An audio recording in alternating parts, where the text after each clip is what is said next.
Avropa Parlamentinin bir qrup üzvü Avropa İttifaqının xarici işlər və təhlükəsizlik siyasəti üzrə ali nümayəndəsi Kaya Kallas Azərbaycana qarşı böhtan və nifrət ruhunda məktub ünvanlayıb. Qərbi Azərbaycan icması buna etiraz əlaməti olaraq bəyanat yayıb. Bəyanatda bildirilib ki, Azərbaycan və Ermənistan arasında sülh müqaviləsinin paraflanması, hətta ticarət əlaqələrinə başlanması, Avropa İttifaqı Şurasının prezidenti Antonio Costanın Azərbaycana rəsmi səfəri fonunda Avropalı parlamentarilər bu yanaşma ilə Ermənistanda və ondan kənarda revanşist dairələrin dəyirmanına su tökürlər.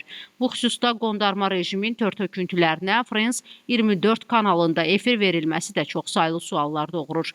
Bölgədə sülhün bərqərar olması Avropada hələ də Azərbaycana qarşı köhnə bayatılardan əl çəkməyən bəzilərini görəsən niyə bu qədər narahat edir? Qarabağdan könüllü getmiş ermənilərin qayıdışından dəm vuran Avropalı parlamentarilərin biz Qərbi Azərbaycanlıların Ermənistanda öz dədə-baba yurtlarına qayıdış hüququnu danmasını, insan haqları, humanitar problemlərə etnik və dini təəssübkeşlik prizmasından baxmasını şiddətlə qınayırıq deyə Qərbi Azərbaycan icmasının bəyanatında vurğulanıb.